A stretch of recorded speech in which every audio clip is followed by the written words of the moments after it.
Illustration 1 उस दिन समझा दिए थे सारा उसका थ्योरेटिकल पार्ट। अब इलस्ट्रेशन में आते हैं। The following information is given to you from the books of a manufacturer in respect of the year ended 31st March 2017। ये इंफॉर्मेशन दे दिया है। स्टॉक ऑफ रॉ मटेरियल्स है, ओपनिंग स्टॉक दिया रॉ मटेरियल्स का। फ्रेट इनवर्ड है, outward है, wages direct है, electricity, telephone, selling, miscellaneous expenses, stock of raw materials. Raw materials का क्लोजिंग स्टॉक भी दिया है।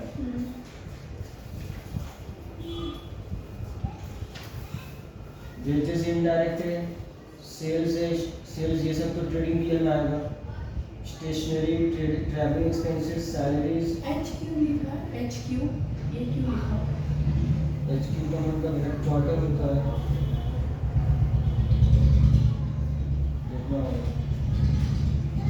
फैक्ट्री एक्सपेंसेस है, ये ट्रेडिंग में है। मैन्युफैक्चरिंग में। इसमें ट्रेडिंग अकाउंट नहीं बनेगा। बनेगा, रुको ना, बता रहे हैं, तुम आराम से थोड़ा होगा।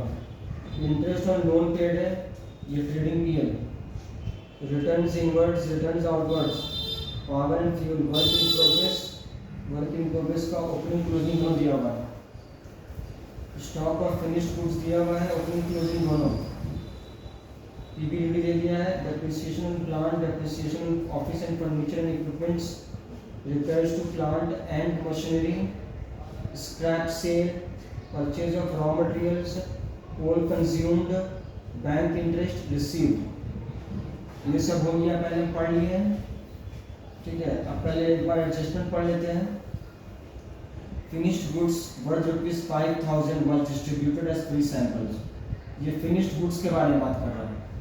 उसको डिस्ट्रीब्यूट किया है तो परचेज से वहाँ से लेस कर देंगे, जो ट्रेडिंग अकाउंट मैन्युफैक्चरिंग से जो ट्रांसफर हुआ है उससे लेस कर देंगे। मतलब परचेज से लेस होगा, ठीक है। अभी सब बताएंगे, तुम उतना टेंशन मत लो, अभी से हम पढ़ रहे हैं। अभी तुम्हारे लिए तो पहला बार है ना। A loan was obtained on 1st October 2012 for ₹50,000। एक लोन लिया है वो 1 अक्टूबर को 50,000 रुपये का, 10% इंटरेस्ट है। तो इंटरेस्ट ऑन लोन जो है पे किया है 1800, लेकिन इसका होगा 5,000 रुपये, 5,000 रुपये, 2,500 रुपया, तो 700 रुपया आउटस्टैंडिंग होगा। एक मिनट, अरे कैलकुलेटर निकालो बाबू। नहीं, इसमें 2012 दिया है, तो ये कब का है? ये 2016 का है, 2017 का है। देखिए अच्छा रुको रुको रुको बाबू रुको। 31st March 2017।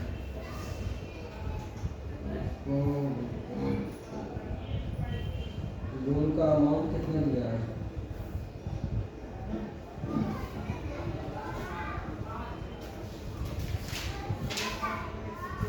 लोन 50,000 है। लोन ऑब्टेन किया है 2012 में, वो गलत दिया हुआ है, ठीक है। ये जो है ना, ये नंबर ये 1 अक्टूबर, ये 16 कर दो, ठीक। मिस प्रिंटिंग है। अगर ऐसा होता तो क्या करते? ऐसा कुछ नहीं होगा, इतना पुराना है तो वो उसका यहाँ पर देगा। ऐसा होता वैसा होता अभी मत सोचो, अभी जो है उसको देखो, तब क्लियर होगा। तो कुछ नहीं आएगा दिमाग में। हाँ तो ये तो आता है, हाँ? जो नहीं आता। हाँ तो वो तो नया चीज़, इसमें कुछ थोड़ा है, खाली मैन्युफैक्चरिंग अकाउंट का जो डेटा है वो यहाँ से पिक करना है हमको। अगर bad debts to be written off 750 and PBDT to be maintain at ₹7,000। तो देखो बैड डेट्स ये एडिशनल इंफॉर्मेशन में दिया है। डेटर्स हाँ इसका पता है एडजस्टमेंट में। वो नहीं बोल रहे, डेटर्स यहाँ पर दिया है।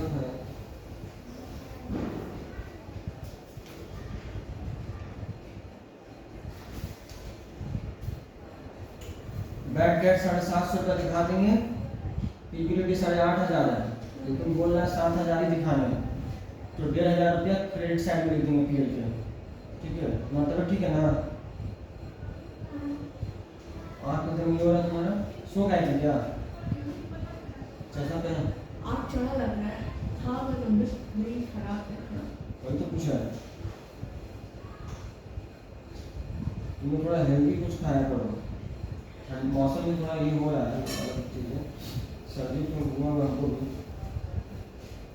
Electricity and telephone to be a question. Electricity और टेलीफोन जो है ना, उसका जो दिया हुआ है वहाँ पे, हाँ यहाँ पे 6,000 रुपया पहला पेज में दिया हुआ था। हाँ उसको बोला है रेशियो में बांट देना। फैक्ट्री का 3/5 होगा और ऑफिस का 2/5 होगा। ऑफिस का पीएल में आएगा, फैक्ट्री का मैन्युफैक्चरिंग में जाएगा। हाँ ठीक है बाबू। अब है fire awkward destroying finished goods worth ₹15,000। Insurance claim admitted 12,000 not yet received. देखो सिंपल है ये, यदि किया तुम लोग का 15,000 का नुकसान हुआ है तो 15,000 रुपया तुम वहाँ से लेस कर दोगे परचेज से। जो फिनिश गुड्स है ना वहाँ से लेस होगा, और कम इंश्योरेंस कंपनी जो है वो 12,000 का ही क्लेम एडमिट कर रहा है, लेकिन पैसा भी नहीं मिला है, तो 3,000 रुपया नॉर्मल लॉस।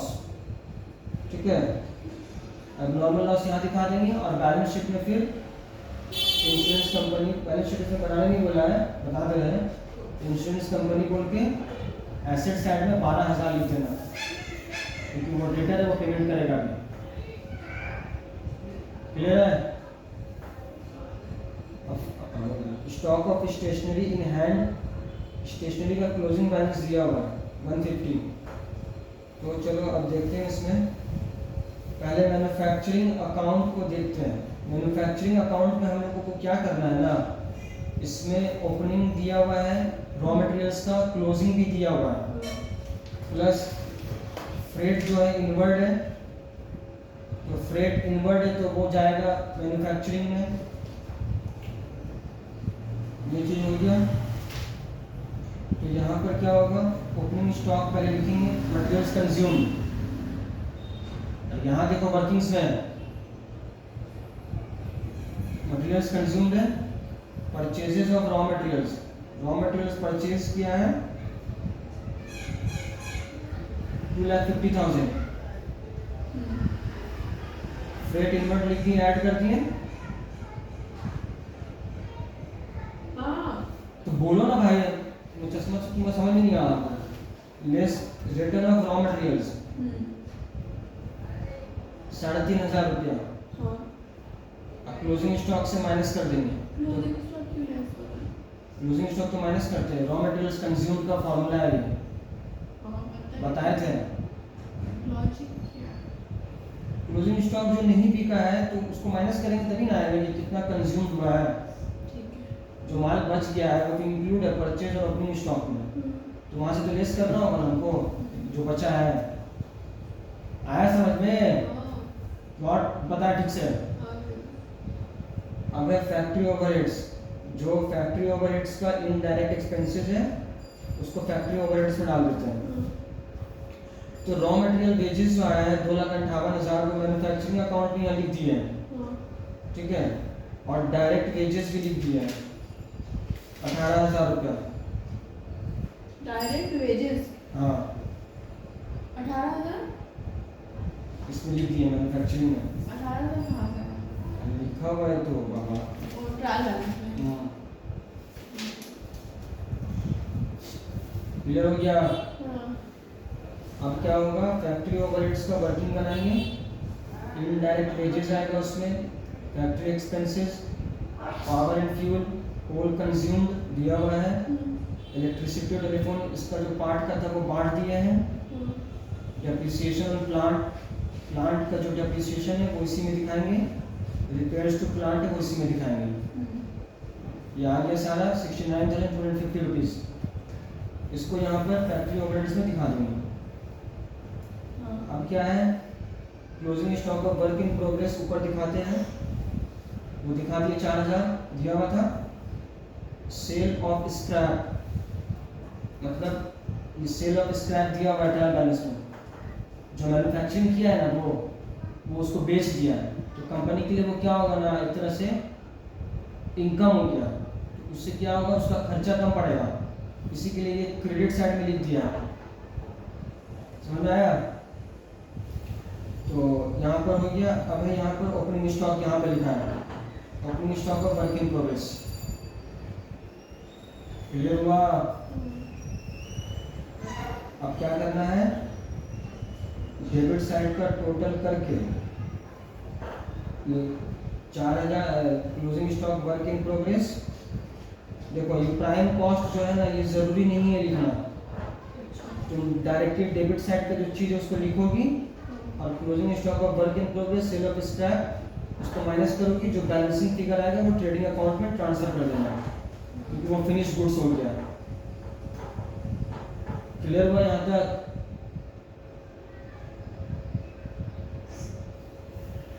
अब है यहाँ पर opening stock of finish goods भी दिया हुआ है।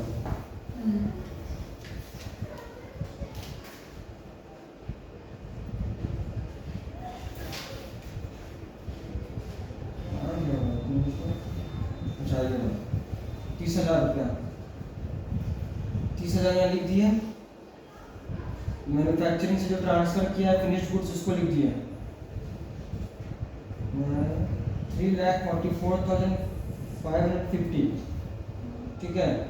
अब देखो जो गुड्स डिस्ट्रॉयड फ्री सैंपल जो था, यहाँ पर क्रेडिट साइड में दिखाया है, इसको हम लोग मैन्युफैक्चरिंग वाले जो अमाउंट है ना, उससे लेस करके भी दिखा सकते हैं, जो बताए थे। समझ नहीं आ रहा है? अरे ये जो goods distributed as free sample से 5,000 हम लोग परचेजेस से लेस करते थे ना, तो यहाँ पर तो परचेज नहीं ना किया है, यहाँ तो खुद ही वो मैन्युफैक्चर कर रहे हैं और सब बना रहा है। तो मैन्युफैक्चरिंग वाले जो आइटम है, अमाउंट है उससे लेस करेंगे, उससे भी लेस करके दिखा सकते हैं, बात वही है। तो गुड्स डिस्ट्रॉयड बाय 5,000 वो भी लेस करके वहाँ पे दिखा सकते हैं। आया समझ में बाबू? हाँ? क्या पूछे? हाँ। अच्छा ठीक है, डराओ मत। 2 बार सुनो। हाँ। अब यहाँ क्या होगा, क्या होगा? पंखा तो चालू कर लिए, इसी के लिए और लग रहा है। कॉलेज से आके सोई नहीं है तुम? क्या कर रहे थे? देखना पड़ेगा। अब जो पीएल का आइटम है उसको बस दिखा देना है और यहाँ पे शो कर देना है, नेट प्रॉफिट आया बस हो गया, बस यही चीज़ है। बैलेंस शीट नहीं है इसमें बैलेंस शीट बनाने नहीं बोला है सर। एक चीज़ पूछना है मुझे। हमको।